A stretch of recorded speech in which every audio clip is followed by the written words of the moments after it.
Hello guys, আজকে তোমাদের সামনে নিয়ে চলে এসেছি একটা রেসিপি। কষা কষা একদম সয়াবিন করতে হলে ওটা আলু, সয়াবিন আর পেঁয়াজটা কুচি কুচি করে কেটে নাও। সয়াবিনটা প্রথমে ভেজে উঠিয়ে রাখবা, তারপরে কড়াইতে একটু তেল দেওয়া, তেল দিয়ে জিরা দিয়ে আলুগুলো ছেড়ে দেওয়া তেলের মধ্যে। একটু হালকা ব্রাউন কালার হয়ে গেলে আলুটা হালকা ভেজে নাও। ব্রাউন কালার হয়ে গেলে পেঁয়াজ কুচিটা ছিল সেটা দিয়ে দেবো।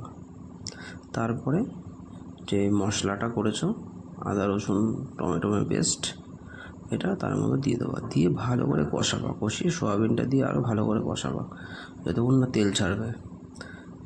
যে সয়াবিন আলু থেকে তেলটা ছেড়ে দেবে তখন হালকা জল দিয়ে দেবো। তারপর